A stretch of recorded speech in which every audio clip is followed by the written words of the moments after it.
क्या हो अगर मैं आपसे बोलूं कि आपके आसपास घूमने वाली साधारण महिलाएं कहीं सुसाइड बॉम्बर भी हो सकती हैं? जी हाँ, आपने सही सुना। जैश ए मोहम्मद, जो कि पाकिस्तान में स्थित एक आतंकी संगठन है, इसके द्वारा अपनी विमेन टेररिस्ट विंग को लॉन्च कर दिया गया है। जी हाँ, इसका नाम है जमात उल मोमिनात, मतलब ईमानदार महिलाओं का एक संगठन। जैश ए मोहम्मद वही संगठन है जो भारत में किए गए विभिन्न प्रकार के अटैक्स के लिए, चाहे 2001 का पार्लियामेंट अटैक हो या 2019 का पुलवामा अटैक, इसके लिए जाना जाता है। ये वही संगठन है जिसमें फेमस आतंकवादी मसूद अजहर का नाम आपने कई बार सुना होगा, और इसने लॉन्च कर दिया है अपनी विमेन विंग्स को। मतलब अब महिलाओं को भी यहाँ पर आतंकवाद की ट्रेनिंग दी जाएगी। ये वही महिलाएं होंगी जो हाथ में AK-47 या फिर अपनी शरीर पर सुसाइड बॉम्बिंग की किट लगाकर आपके आसपास आ सकती हैं, और शायद ये आपके लिए खतरा भी बन सकती हैं। और इसको लीड करेगी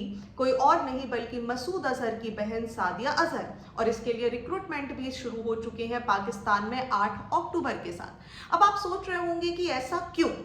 देखिए, जब ऑपरेशन सिंदूर यहां पर किया गया तो भारतीय सेना ने पाकिस्तान के खिलाफ जवाबी कार्यवाही करते हुए विभिन्न आतंकवादी संगठनों पर यहां पर ठिकानों को अटैक किया।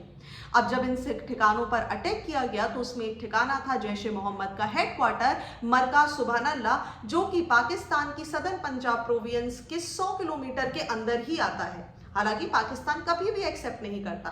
और जैसे ही इंडियन आर्मी ने यहाँ पर अटैक किया, जैश ए मोहम्मद के बहुत सारे आतंकवादी भी यहाँ पर मारे गए।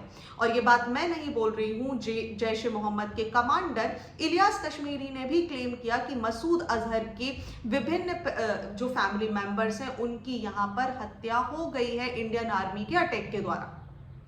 अब देखिए, आगे बढ़ने के पहले एक चीज और समझ लीजिए कि जब भी पाकिस्तान आर्मी के साथ यहाँ पर युद्ध की बात होती है, पाकिस्तान टेररिज्म का सहारा लेता है, क्योंकि ना इनके पास इतनी स्किल है, ना इनके पास इतनी अकल है कि ये भारतीय सेना के साथ 1 to 1 मैदान में आ सके।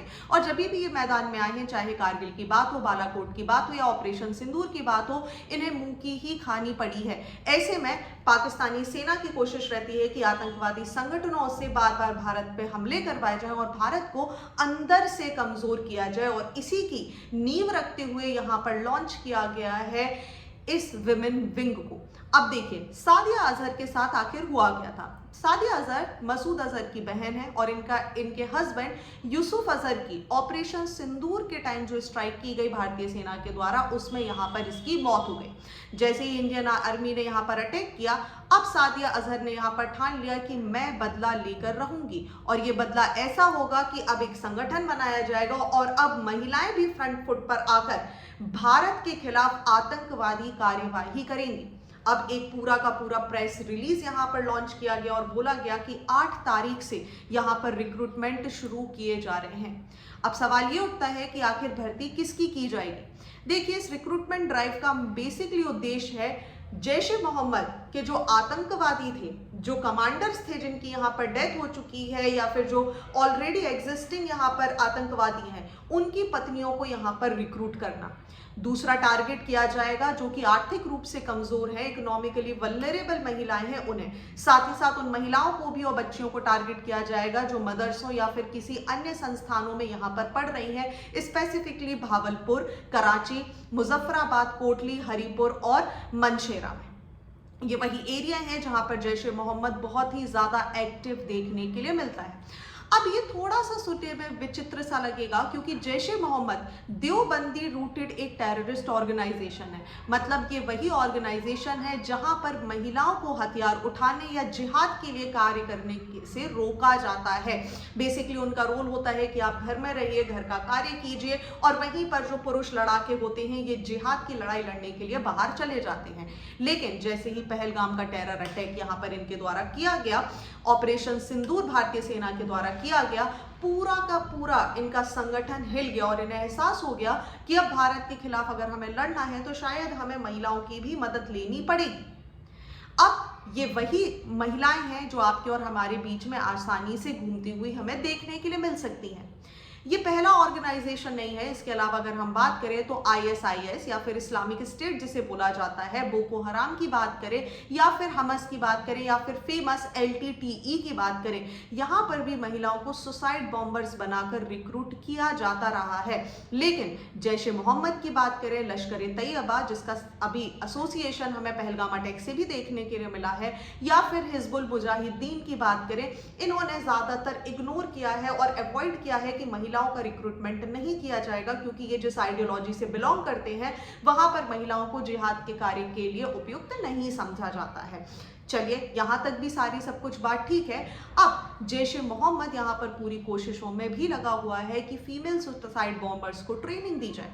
मतलब अब जब भी भारत के आसपास के क्षेत्रों पे हम इमेजिन करते थे कि कोई पुरुष है, कोई आतंकवादी है जो यहाँ पर धीरे से भारत में घुसपैठ कर रहे हैं, अब शायद वो कोई महिला भी हो सकती है और इसमें पूरा पूरा सहयोग दिया जाएगा पाकिस्तानी सेना के द्वारा, क्योंकि पाकिस्तानी सेना हमेशा टेररिज्म को यहाँ पर सपोर्ट करती है और इनको बढ़ावा देने का भी कार्य करती है। और इस बात का खुलासा रिसेंट में हुए ऑपरेशन सिंदूर के बाद जैश ए मोहम्मद के साथ पाकिस्तानी सेना जो थी, आसिम मुनीर जो थे, उनकी करीबी बहुत सारी फोटोग्राफ्स को देखकर वैसे ही लगाया जा चुका है। अब जैसे ही इस सारी चीज़ों को समझा गया तो एक और चीज़ समझ में आई कि 2024 के बाद से ही इस तरीके की योजनाओं पर कार्य किया जा रहा था कि महिलाओं को ब्रेन वॉश करना है और उन्हें भी इस आतंकवादी नेटवर्क में शामिल करना है। बेसिकली ये कुछ भी नहीं है, एक साइकोलॉजिकल वॉरफेयर है जहां पर युद्ध मैदानों में नहीं बल्कि मानसिक तौर से लड़ा जाता है। और यहीं पर ये जो संगठन है ये यहाँ पर रिक्रूटमेंट का काम करेगा। JEM का ये जो प्रोपेगेंडा है इसके द्वारा एक सर्कुलर्स रिलीज किए जा रहे हैं जिसमें मक्का मदीना की तस्वीरें लगाई जा रही हैं, कुरान की आयतों का प्रयोग किया जा रहा है, ताकि कहीं ना कहीं जैश ए मोहम्मद अपने द्वारा किए जा रहे इन बुरे कृत्यों को धार्मिक मान्यता प्रदान कर सके। मतलब कि अगर आप ये चीजें कर रहे हैं तो देखिए आप अल्लाह का काम कर रहे हैं, ऐसा बरगलाया जा रहा है महिलाओं को। अब क्योंकि ये जो सर्कुलर्स रिलीज भी किए जा रहे हैं इनमें बहुत ज्यादा इमोशनल अपील्स लिखी गई है कि आइए इस कार्य से जुड़िए, हमारी मदद कीजिए। दैट मीन्स इसका टारगेट है कि शहर की पढ़ी लिखी मुस्लिम महिलाओं को टारगेट किया जाए ताकि धर्म के नाम पर इनको उल्लू बनाया जाए और संगठन के ये जो इनका संगठन बनाया गया है उसके उल्टे सीधे कार्यों में और आतंकवादी कार्यों में इनको शामिल करवा लिया जाए। अब सवाल ये उठता है कि ठीक है, अगर महिलाओं को रिक्रूट किया भी जा रहा है तो समस्या कहाँ पर आती है। देखिए, महिलाओं पर आसानी से शक नहीं किया जाता है, वो आसानी से एक जगह से दूसरी जगह पर जा सकती हैं, उनकी रीच आसानी से होती है, ज़्यादा चेकिंग वगैरह भी यहाँ पर नहीं की जाती। साथ ही साथ इन पर शक कम होता है, इनके अपने संगठन होते हैं, आपने सुना होगा महिलाओं के अपने अलग अलग ग्रुप्स होते हैं। ऐसे में ये लार्ज स्केल पर लोगों से मिल सकती हैं, महिलाओं से मिल सकती हैं और उनको भी यहाँ पर आगे रिक्रूटमेंट के लिए भड़का सकती हैं। साथ ही साथ ऐसा माइंडसेट भी डाइवर्ट कर सकती हैं कि आतंकवाद के लिए जो चंदा इकट्ठा करा जाएगा वो भी इनके द्वारा किया जा सकता है। मतलब खुले तौर पर मनी लॉन्ड्रिंग की जा सकती है जिसके लिए शायद हम या आप कभी तैयार नहीं थे। अब क्योंकि महिलाएं इसमें शामिल हैं, दैट मीन्स अब सोशल मीडिया पर ऐसे भी पोस्ट आएंगे जिनके पीछे महिलाएं यहाँ पर हो सकती हैं। भारत के लिए भी बड़ी समस्या है क्योंकि कभी भी हमने पुरुष आतंकवादी के साथ तो लड़ने के बारे में हमने सोचा है, लेकिन महिला आतंकवादियों से किस तरीके से टैकल किया जाएगा ये अपने आप में विचारणीय है। हालांकि ISIS वगैरह की वजह से हमें एक्सेप्टेंस तो है, लेकिन जैश ए मोहम्मद जैसे संगठन जो कि खुले तौर पर पाकिस्तान में एक्टिव है, इनके द्वारा ये किया जाएगा इसकी किसी को भी उम्मीद नहीं थी। अब महत्वपूर्ण ये भी हो जाता है कि क्या भारतीय सेना इसके लिए तैयार होगी। तो बिल्कुल भारतीय सेना यहाँ पर साइकोलॉजिकल वॉरफेयर से निपटने के लिए कार्य करेगी। हमारे जो महिला ऑफिसर्स हैं उनको ट्रेनिंग दी जाएगी और साथ ही साथ आतंकवादी का ना कोई नाम होता है, ना कोई जाति होती, ना धर्म होता है, ना लिंग होता है और शायद इनको भी वैसे ही ट्रीट किया जाएगा जैसे किसी अन्य आतंकवादी को ट्रीट किया जाता रहा है। लेकिन अब शायद सुरक्षा और बढ़ेगी और सभी को सचेत होकर भी रहना पड़ेगा कि हमारे आसपास जो हमसे आसानी से साधारणता हम में घुल मिल जाती हैं महिलाएं, कहीं ये किसी प्रकार की सुसाइड बॉम्बर तो नहीं है।